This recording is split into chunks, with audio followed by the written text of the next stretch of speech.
The river roared like an angry beast. Corporal Lee Taman crouched behind a cluster of rocks, watching the muddy water rush past. His squad had been sent to check the area for enemy movements, but so far they had found nothing. Just the endless sound of water and the gray sky above. "Anything on your side?" Private Kang Minho whispered through the radio. "Nothing yet," Taman replied. He adjusted his rifle and wiped the sweat from his forehead. The planet Vayara 9 was hot and humid even near the river. This world had become a battlefield between humans and the Crethean Empire, and neither side wanted to give it up. A strange sound caught his attention. It was different from the river's roar. Taman raised his hand, signaling his squad to stay quiet. He listened carefully. There were voices, high-pitched and sharp. Not human voices. Through his binoculars, Taman saw them. A convoy of Crethean vehicles was trying to cross an old bridge about 200 meters upstream. The bridge looked damaged, with parts of it crumbling into the water. The Cretheans were tall, thin creatures with gray skin and too many joints in their arms. They moved quickly like insects. But what caught Taman's eye was the ornate cage on the back of one vehicle. It was made of shining metal with strange symbols carved into it. Inside the cage, something golden moved. Taman focused his binoculars and his breath stopped. It was a lion, a real Terran lion from Earth. What the hell is a lion doing here? Minho had crawled up beside him. Before Taman could answer, the bridge groaned. The vehicle carrying the cage was halfway across when the old structure gave way. Wood and metal screamed as they broke apart. The cage tumbled into the raging river with a massive splash. Taman expected the Cretheans to stop, to try to save their cargo. Instead, he heard laughter. Cold, cruel laughter. A female Crethean stepped out of the lead vehicle. She wore elaborate robes that shimmered in the dim light. Jewels covered her long neck and wrists. Even from this distance, Taman could see the arrogant tilt of her head. "Leave it," her voice carried across the water in perfect human language. The creature was boring anyway. "I will purchase another when we reach the capital." "But Princess Valena, it cost—" one of her guards began. "I said leave it," she snapped. "It is just an animal. A replaceable toy. We have more important matters." The convoy started moving again, leaving the cage to be battered by the current. Through his binoculars, Taman could see the lion inside, scrambling and clawing at the bars. The cage was taking on water fast. "They're just leaving it to drown," Minho said, his voice thick with disgust. Taman's jaw tightened. He watched the cage bounce off rocks, watched the lion's desperate attempts to stay above the rising water inside. The animal's roars were barely audible over the river's fury. "Taman, we should move." "The Cretheans might circle back," Minho said. But Taman was already moving. He handed his rifle to Minho and started stripping off his heavy gear. "What are you doing?" Minho grabbed his arm. "What does it look like?" Taman pulled off his boots. "You can't be serious." "That's a lion, and the current will kill you." "Then I better be fast." Taman shook off his friend's grip and ran toward the river. The water hit him like a frozen wall despite the planet's heat. The current immediately tried to pull him under. Taman fought against it, his arms burning as he swam toward the cage. Debris slammed into him. Broken wood, chunks of the bridge, sharp pieces of metal. He ignored the pain and kept swimming. The cage was sinking. Water had filled it halfway, and the lion was standing on its back legs, trying to keep its head above the surface. The animal's eyes were wide with terror. Taman reached the cage and grabbed the bars. His fingers slipped on the wet metal. The cage spun in the current and Taman went under. Water filled his nose and mouth. He kicked hard and broke the surface, gasping. "Hold on," he shouted, though he did not know if he was talking to the lion or himself. He found the cage's lock. It was a complex Crethean design, but fear and cold water had made the metal contract. Taman pulled a small knife from his belt and jammed it into the lock mechanism. He twisted with all his strength. The lock broke. The cage door swung open and the lion lunged out. Its massive paw hit Taman's shoulder, claws extended. Pain shot through him, but he grabbed the animal's thick mane. The lion thrashed, not understanding that Taman was trying to help. "Stop fighting me," Taman yelled. A wave crashed over them both. They were both drowning now. The lion's weight was pulling them down. Taman's legs kicked frantically, searching for anything solid. His boot hit a rock. He pushed off hard, dragging the lion with him. The current was carrying them downstream, away from where his squad waited. Taman's arms felt like they were on fire. His lungs screamed for air, but he did not let go of the lion's mane. Another rock. Taman used it to push them toward the shore. Then another. Slowly, painfully, they moved out of the main current. The water became shallower. Taman's knees hit mud. He crawled forward, still holding the lion. The animal was not fighting anymore. It was too exhausted. They collapsed together on the riverbank, both gasping for air. Footsteps splashed through the water. Mino and the rest of the squad appeared, their weapons ready. "Is it dead?" someone asked. The lion's chest was moving. Its golden fur was matted and covered in mud. Blood seeped from several cuts on its body. But it was breathing. Taman rolled onto his back, staring at the gray sky. His shoulder throbbed where the lion's claws had caught him. His entire body shook from cold and exhaustion. "You're insane," Minho said, but he was smiling. "Completely insane." Captain Park Jiwan arrived a few minutes later. He looked at Taman, then at the lion, then back at Taman. "Explain," the captain said simply. Taman sat up slowly. The lion lay beside him, its yellow eyes watching him carefully. There was something in that gaze. Not gratitude exactly, but awareness. Understanding. "The Crethean princess left him to drown," Taman said. "Called him replaceable? Just a toy," Captain Park nodded slowly. "And so you decided to jump into a deadly river to save an apex predator?" "Yes, sir. You know we have regulations about bringing unauthorized animals into camp." Taman looked at the lion. The animal's breathing was steadier now. "If she doesn't want him, then he's mine now." The squad fell silent. Captain Park studied them both for a long moment. "You'll be responsible for feeding it," the captain finally said. "And if it eats anyone, that's on you too." "Understood, sir. What are you going to call it?" Taman thought for a moment. The lion had survived being abandoned, drowning, and a terrifying rescue. He had fought against the current and won. "Baram," Taman said. It meant wind in Korean. "I'll call him Baram." The lion's ear twitched at the sound of his new name. His tail moved slightly in the mud. Taman reached out carefully and placed his hand on Baram's side. The lion did not pull away. Captain Park shook his head. "Let's get back to camp before that princess decides she wants her toy back. Move out!" As the squad gathered their gear, Taman stayed beside Baram. The lion slowly got to his feet, wobbling slightly. He was bigger than Taman had realized, probably weighing over 200 kilograms.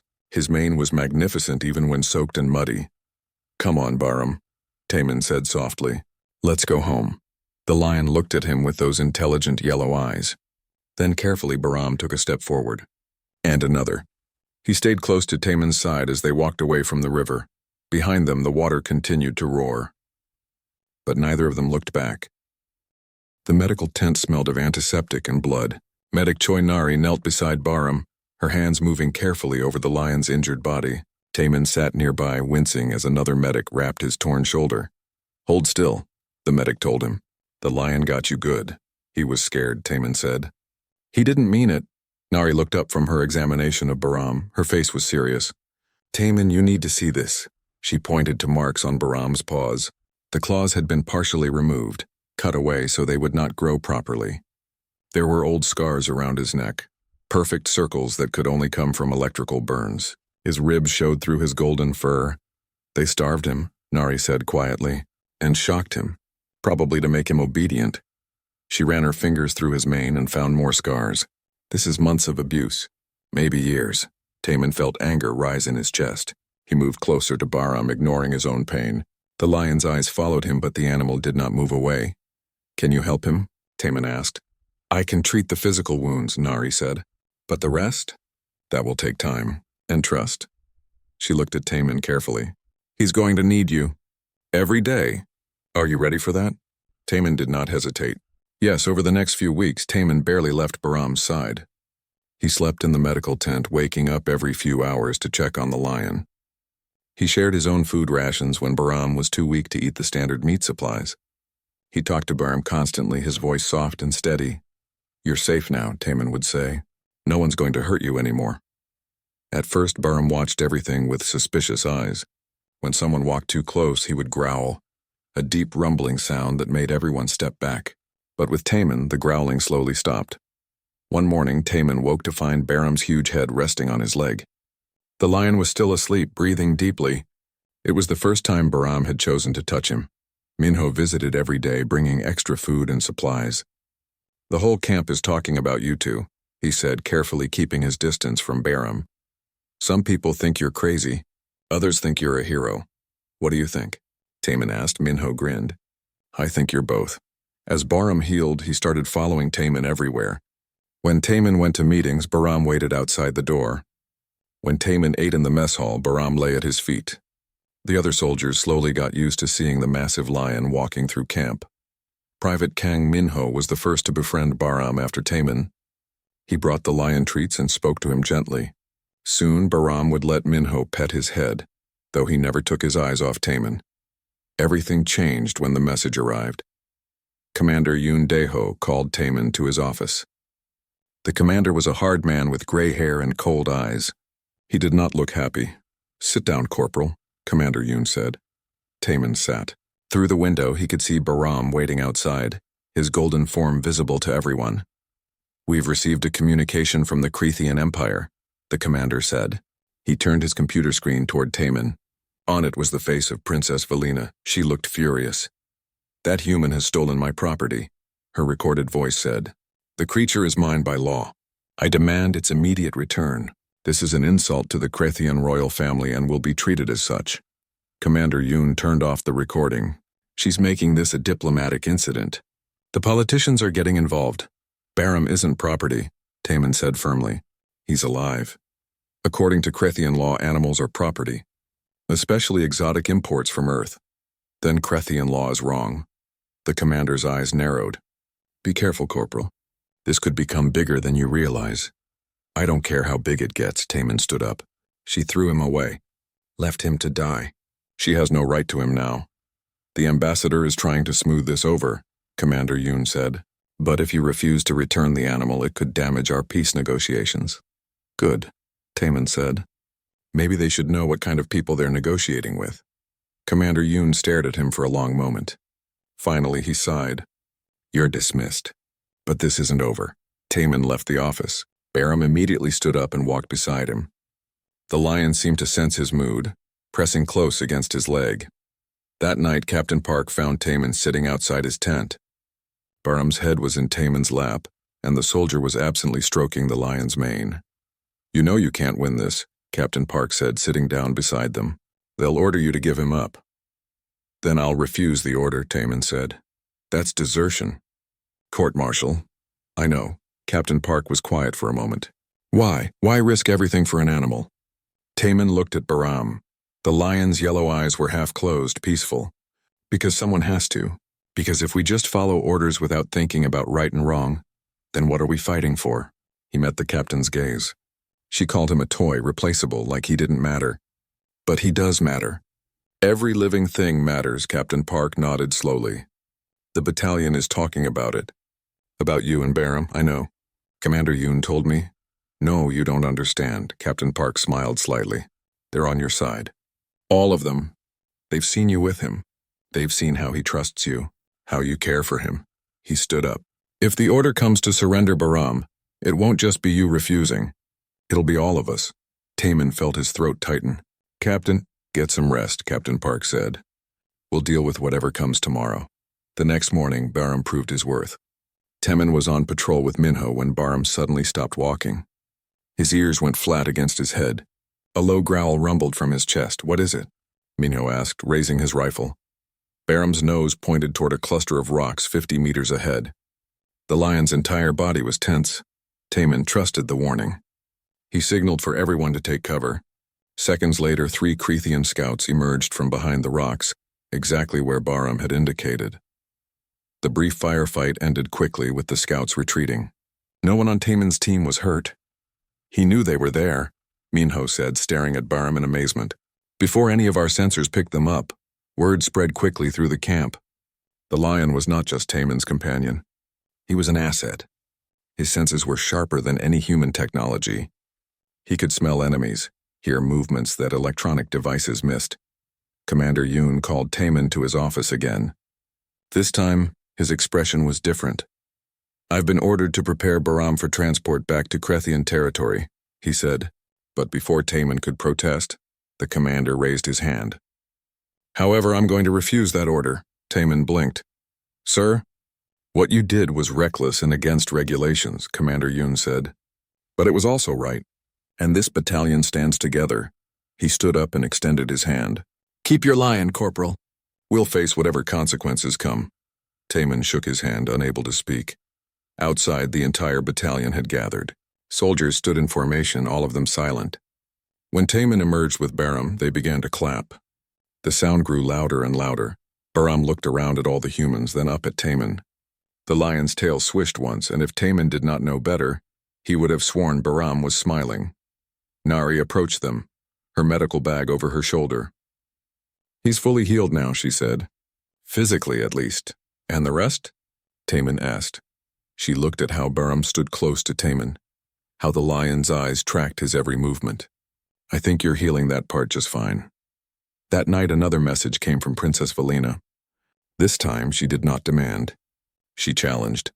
Since the human refuses to return my property through civilized means, her image said coldly, I invoke the trial of possession. Single combat, as is my right under Crethean law. If he truly believes he has the right to keep what is mine, then let him prove it with his blood. The message ended. Taman looked at Baram. The lion was watching him with those intelligent yellow eyes, as if he understood everything. Looks like we're going to fight for you, Taman said softly. Baram moved closer and rested his massive head against Taman's chest. It was answer enough. The medical teams rushed into the arena. Nari reached Taman first, her hands already moving to assess his injuries. Baram growled at the other medics until Taman placed a hand on his mane. Let them help, Taman said weakly. I'm okay, boy, but he was not okay. 3 ribs were broken, his shoulder was torn open again, and he had lost a lot of blood. The medics worked quickly, stabilizing him while Baram watched every movement with suspicious eyes. Above them, Princess Valina was screaming at the judges. This is a mockery. That creature is mine by purchase, by law, by right. I will not be humiliated by a primitive human and a dumb beast. General Krevthon, her uncle, stepped into her viewing box. He was a massive Krethian, even by their standards. Old battle scars crossed his face and arms. He looked at his niece with disgust. Enough. His voice cut through her screaming. You have shamed our family enough. Uncle, you cannot. I can and I will, General Krevthon said. He turned to address the entire arena. I am General Krevthon of the 5th Fleet. I watched this trial with my own eyes. He pointed at Baram. That creature showed more honor and loyalty in one moment than my niece has shown in her entire life. The crowd fell silent, shocked. There is an old saying among our people, the general continued. A weapon that refuses its master is no weapon at all. That creature refused you, Valina. It chose the human who saved it over the royal who abused it. The judges were right. This trial is over. Princess Valina's face turned a darker shade of gray. I will remember this human, she shouted down at Taman. You have made an enemy today. Taman, still being treated by the medics, managed to look up at her. You made an enemy when you threw him in that river. The general turned to his niece. Come, we are leaving. You have embarrassed the Empire enough for one day. As the Krethian delegation departed, the crowd erupted again. News drones buzzed overhead, capturing every moment. This trial was being broadcast across hundreds of worlds. The galaxy was watching. Ambassador Kim approached carefully. You did it, she said, shaking her head in amazement. You actually did it. Baram did it, Taman said. He reached out and touched the lion's side. He chose. Dr. Han was taking readings with her equipment, studying Baram with fascination. This is incredible. The bond between you two. It's stronger than anything I've seen between human and animal. It's almost like family, Taman finished. Yes, Dr. Han smiled. Exactly like family. They transported Taman to the human medical facility. Baram refused to be separated from him, so the medics had to work around the massive lion. Baram lay beside the medical bed, his head resting near Taman's hand. Captain Park visited that evening. You're famous, he said, showing Taman a data tablet. The trial has been viewed over 2 billion times already. Every species in the galaxy is talking about it. Taman watched the footage. The moment Baram broke free and stood over him. The roar of defiance at Princess Valina. The old judge's ruling. Look at the comments, Captain Park said. Taman scrolled through them. Messages in dozens of languages from species he had never heard of. This is what humanity means. Compassion beyond reason. A Zilarian scientist. The human risked death for a creature. The creature risked everything for the human. This is the bond we all seek. A Torval philosopher, I wept watching this. True loyalty knows no species. A human colonist on Kepler 442b, but there were negative comments too. Humans are fools. That creature will turn on him eventually. A Krethian military officer. This sets a dangerous precedent. Animals are not equals. A Trade Federation representative. Taman stopped reading. It doesn't matter what they think, he said. Barum is free. That's what matters. The next few days were chaotic. Reporters from across the galaxy wanted interviews. Political leaders issued statements. The trial had sparked debates about animal rights, property laws, and the nature of consciousness itself. Dr. Han used the attention to publish her full report on Baram's treatment. The images of his injuries, the evidence of systematic abuse, spread across every news network. Public opinion began to shift. Several Krethian nobles, embarrassed by the attention, quietly released their Earth creatures to sanctuaries. A movement started among younger Krethians, calling for reform of their property laws. Princess Valina went into hiding, her reputation destroyed. The Galactic Court received thousands of complaints about her treatment of Baram. The Krethian Empire, trying to limit the diplomatic damage, stripped her of some of her titles and privileges. But Taman barely noticed any of it. He was focused on healing and on Baram. The lion had changed. He was more confident now, more sure of his place. He no longer flinched when people approached. He walked through the human camp with his head high, and the soldiers greeted him like he was one of them. Minho brought treats every day. You're spoiling him, Nari said, but she was smiling. He deserves to be spoiled, Minho replied, feeding Baram a large piece of meat. Commander Yoon visited Taman's recovery room. I have news, he said. You're being promoted to lieutenant, and they're offering you a position at command headquarters. I don't want it, Taman said immediately. The commander smiled. I told them you would say that. So here's the alternative. You stay with your unit, but you're given command of a special reconnaissance team. With Baram, Taman looked at the lion. Baram's ear twitched as if he was listening. A team built around his abilities? Taman asked. Exactly. We've seen what he can do. His senses, his instincts. With proper training and support, you two could save a lot of lives. Taman extended his hand. I accept. 2 weeks later, Taman was well enough to attend a special ceremony. The human military and diplomatic corps had organized an event to formally recognize what had happened at the trial. The ceremony was held in the main camp. Soldiers from multiple units assembled in formation. Alien observers attended, including some Krethians who had spoken out against Princess Valina. Ambassador Kim presented Taman with a medal for valor, compassion, and representing the best of humanity, she said. But the biggest moment came when Dr. Han stepped forward with an official document. By authority of the Galactic Court, and with agreement from multiple species councils, she read, Baram is hereby recognized as the first Earth creature to be granted protected individual status. He is not property. He is not owned. He is a free being under galactic law. The crowd erupted in applause. Taman knelt beside Baram. You hear that? You're free. Really free. Baram's response was to lick Taman's face with his rough tongue, nearly knocking him over. The crowd laughed. That night there was a celebration. Soldiers gathered around fires, sharing food and stories. Baram moved among them, accepting treats and pats. He had become a symbol of something bigger than himself. Nari sat beside Taman, watching the celebration. What you did, she said softly.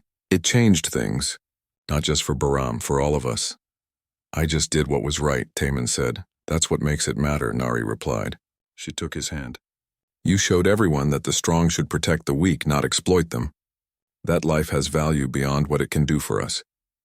Taman looked across the camp at Baram, who was lying beside Minho and a group of young soldiers. The lion looked content, peaceful. He saved me too, Taman said quietly. When Vector was about to kill me, Baram broke free. He chose to save me. Of course he did, Nari smiled. You're his human. The celebration continued late into the night. Music played, people danced, and for a few hours the war felt very far away. But in the darkness beyond the camp, sensors detected movement. Krethian signatures moving with purpose. The alert went out. Taman was pulling on his gear when Captain Park found him. We have incoming hostiles. Large force heading straight for us. Battle positions? Taman asked. Not quite, Captain Park said grimly. Intelligence says it's an assassination team. They're coming for you. Taman looked at Bahram, who was already on his feet, sensing the danger. Princess Velena? Taman guessed. Probably. She disappeared 3 days ago. No one knew where she went. Captain Park handed Taman his rifle. She's coming for revenge. The camp prepared for attack. Soldiers took defensive positions. Heavy weapons were brought online, and at the center of it all, Taman stood with Bahram beside him. This is because of me, Taman said. I should face her alone. No, Commander Yoon appeared from the darkness. You stand with us. We're a unit, and units don't leave their own behind. All around them, soldiers nodded agreement. Bahram's growl rumbled through the night. His eyes were fixed on the perimeter. They were coming, and Taman and Bahram would face them together. 2 years had passed since the trial. Lieutenant Lee Taman stood on a hillside overlooking what used to be a battlefield. Now green plants were pushing through the scorched earth. Birds sang in the newly planted trees. The planet Vayara 9 was healing. Bahram lay beside him, massive and magnificent. The lion was fully grown now, his mane thick and golden in the afternoon sun. His scars had faded but not disappeared. They were part of his story, part of who he had become. Hard to believe this used to be a war zone, Minho said, walking up the hill to join them. He was a corporal now, promoted after countless successful missions with Taman's Special Reconnaissance Unit. The war ended, Taman said. That's what matters. The peace treaty had been signed 6 months ago. Human and Crethean diplomats had worked for over a year to reach an agreement. And surprisingly, Taman and Bahram had played a part in that peace. The night Princess Velena's assassination team had attacked the camp, everything had changed. Taman remembered that night clearly. The Crethean assassins had come in the darkness, 12 of them, heavily armed and trained to kill. They had bypassed most of the camp's defenses, heading straight for Taman's quarters, but they had not expected Bahram. The lion had sensed them long before human sensors detected anything. His warning growl had given the camp just enough time to prepare. When the assassins struck, they found themselves facing not just one human, but an entire battalion standing together. The fight had been brief and brutal. The assassins were skilled, but they were outnumbered and outmaneuvered. When it was over, 11 of them were captured. The 12th was Princess Velena herself. She had personally come to kill Taman, unable to let go of her humiliation. But Bahram had found her first. The lion had cornered her against a supply building, his teeth bared, his growl promising death. Taman had arrived to find Velena on her knees, trembling with fear. Bahram could have killed her easily. One bite would have ended it. But he had not. Instead, Bahram had looked at Taman, waiting, choosing to show mercy because Taman would have wanted it. The galactic news networks had broadcast every moment of Velena's capture. Her final humiliation was complete. The Crethean Empire, embarrassed beyond measure, had formally exiled her. For someone of royal blood, exile was worse than death, but more importantly, the incident had shocked many Cretheans. They saw how Bahram could have killed their princess but chose not to. They saw humans show mercy to someone who had tried to murder them. It had started conversations. Difficult, uncomfortable conversations about how they treated other living things, about honor and cruelty, about what it meant to be civilized. General Krevthon had used those conversations to push for peace. If a creature we called property can show more wisdom than our princess, he had said in a famous speech, then perhaps we need to reconsider what we think we know. The peace treaty included provisions that Taman had never expected. Laws protecting animals, regulations against abuse, requirements that imported creatures be treated with respect and care. The Bahram Protocols, they were called officially. Rules named after a lion who had changed history by simply choosing kindness over revenge. Lieutenant, a voice called from down the hill. It was Nari waving at them. She was no longer just a medic. She had become Taman's partner in more ways than one. They were engaged now, planning a quiet wedding after years of dancing around their feelings. Taman and Bahram headed down the hill. The lion moved with easy grace, no longer the frightened, abused creature from the river. He was confident, powerful, and free. They reached the base of the hill where several vehicles were parked. Today was a special day. Dr. Han had invited them to a ceremony, The sanctuary she had built covered hundreds of acres. It was home to dozens of Earth creatures who had been rescued from abusive situations across the galaxy. Lions, tigers, elephants, wolves, animals that had been bought as exotic pets and then abandoned or mistreated. Dr. Han greeted them at the entrance. "Thank you for coming," she said. "The others are already here." Inside the sanctuary's main building, a crowd had gathered. There were humans, Krethians, and representatives from a dozen other species. News cameras recorded everything. At the center of the room stood a statue. It showed a human soldier kneeling beside a lion, their foreheads touching. The sculpture was beautiful, capturing a moment of perfect trust. "We wanted to commemorate what started all of this," Dr. Han said to the crowd. 2 years ago, one human risked everything to save a creature he had never met. That act of compassion changed our galaxy. She gestured to Taman. "Lieutenant Lee, Taman, and Baram, would you please come forward?" Taman felt embarrassed by all the attention, but he walked forward with Baram beside him. The lion's presence was calming, as it always was. "Because of you," Dr. Han continued, "we have saved over 300 animals. We have changed laws on 47 worlds. We have shown the galaxy that compassion is not weakness, it is strength." She unveiled a plaque beneath the statue. It read, "In memory of all creatures who suffer in silence. In honor of those who choose to save them. May we always remember that every life has value." The crowd applauded.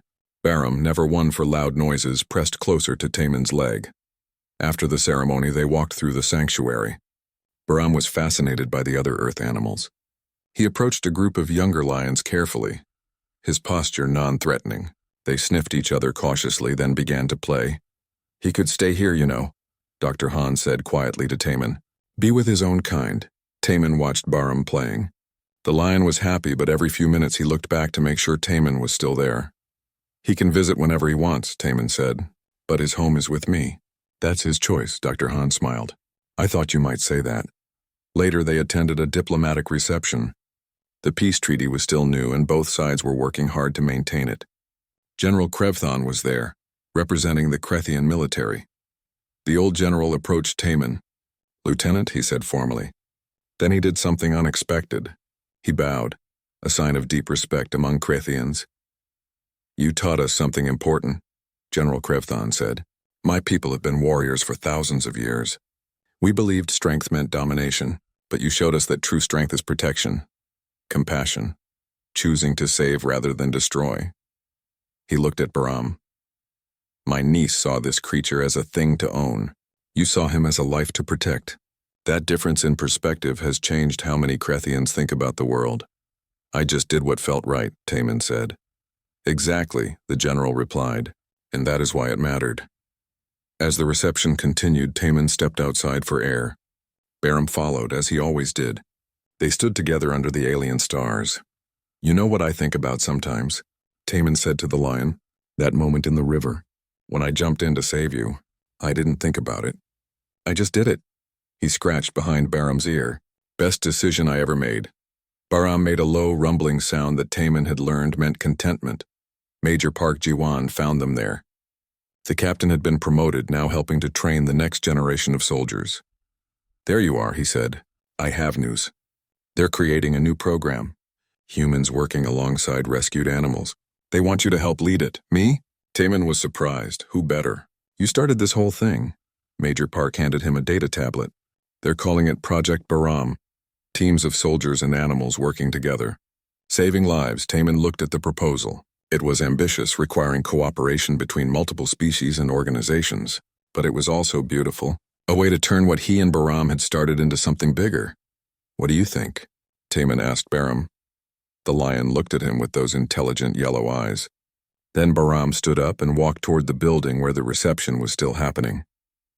He paused at the door and looked back at Taman, waiting. Taman laughed. "I think that's a yes." 6 months later, Project Baram officially launched.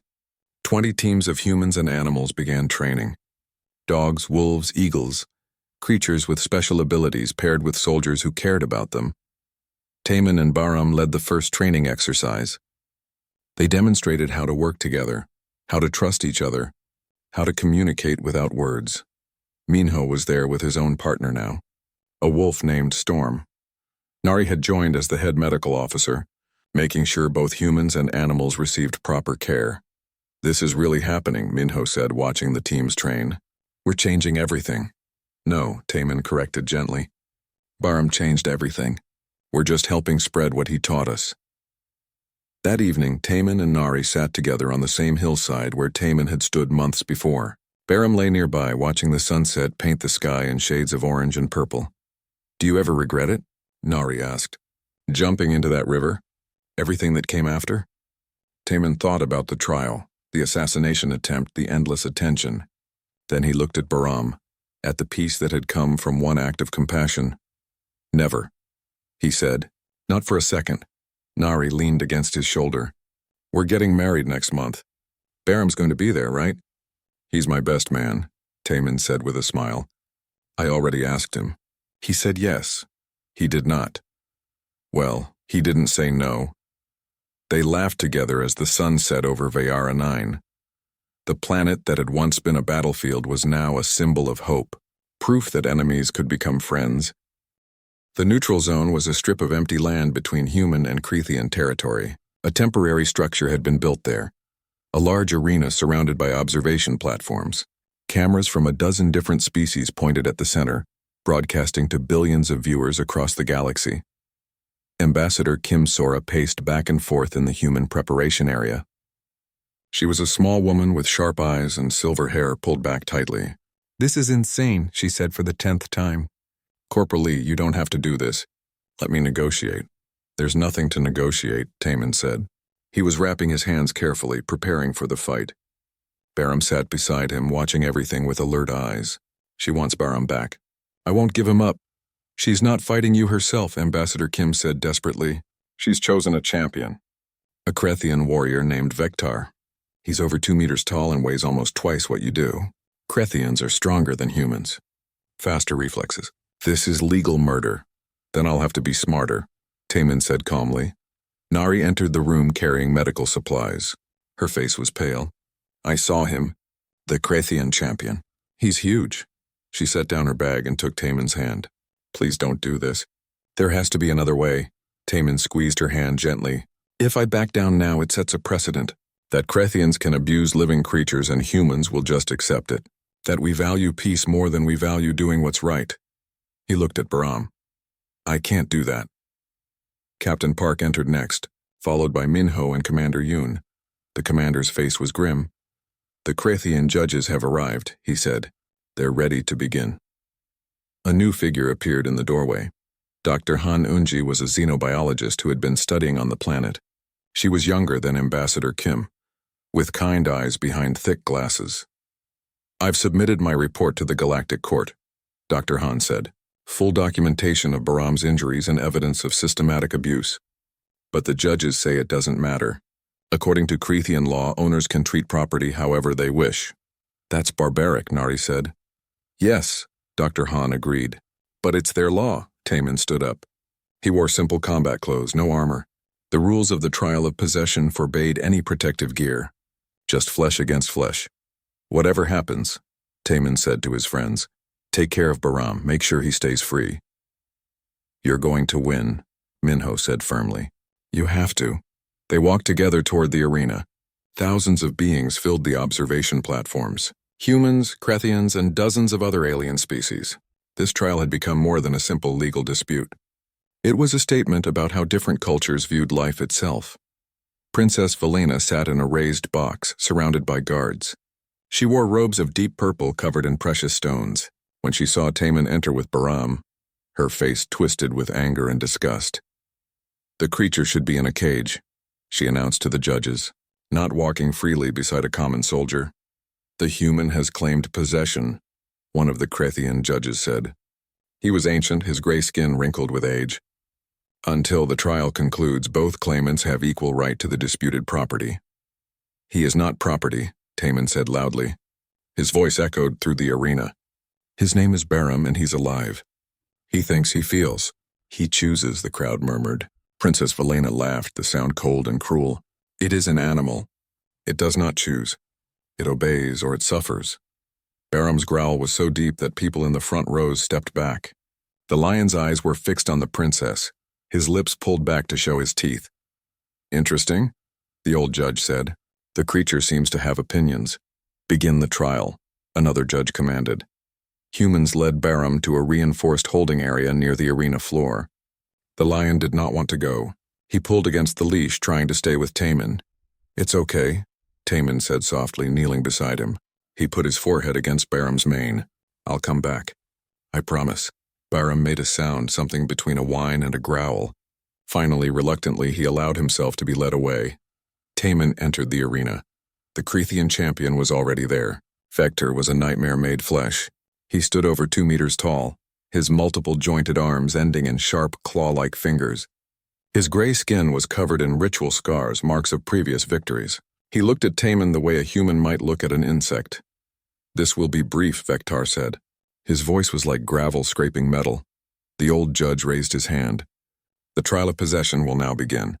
Combat continues until one participant yields or dies. There are no other rules. He dropped his hand. Fight! Vector moved like lightning. His long arms reached for Taman, claws extended. But Taman had already rolled to the side, using his smaller size to his advantage. He came up in a crouch, watching carefully. The Creathian laughed. Quick little creature. This might be entertaining after all. They circled each other. Vector had reach and strength. Taman had agility and desperation. The first real exchange came fast.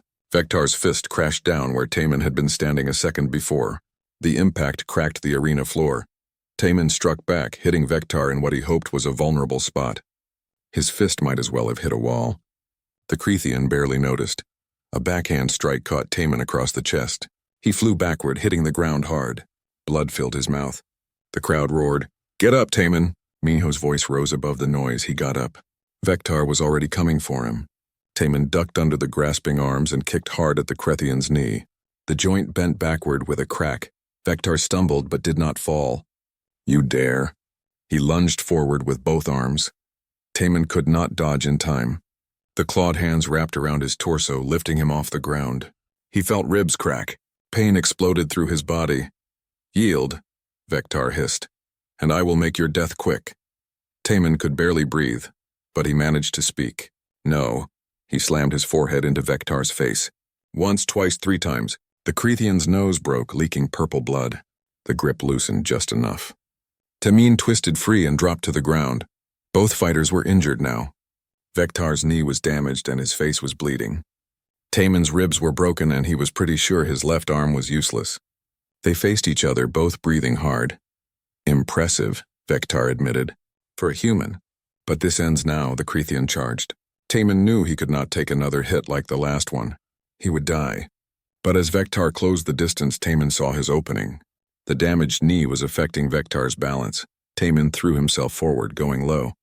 He struck the injured knee with his full body weight. Vector crashed down, his massive form shaking the arena. Taman rolled on top of him, using his good arm to strike at the Creathian's throat. But Vector was not finished. His clawed hand caught Taman's shoulder, the same shoulder Barum had injured weeks ago. Fresh wounds opened. Taman screamed. They rolled across the arena floor, both trying to gain advantage. Blood mixed human red and Creathian purple. The crowd was screaming. Taman could not tell if they were cheering for him or for his death. Vector got on top, pinning Taman down. His clawed hand raised high, ready to deliver the killing blow. For the Empire, Vector shouted. The blow fell, but it never landed. A golden shape crashed into Vector like a meteor. Barum had broken through his restraints. The lion's roar shook the entire arena, drowning out every other sound. The crowd erupted into chaos. Barum stood over Taman, placing himself between the fallen human and the Creathian warrior. The lion's teeth were bared, his mane standing up in full threat display. He did not attack Vector, but his message was clear. You will not touch him. Impossible. Princess Valina shrieked. The creature is mine. I command you to kill the human. Barum turned his massive head toward her viewing box. His yellow eyes locked onto hers. Then deliberately he roared again. It was not a sound of obedience. It was pure defiance. The old judge stood up slowly. The entire arena fell silent, waiting. This is unprecedented, the judge said.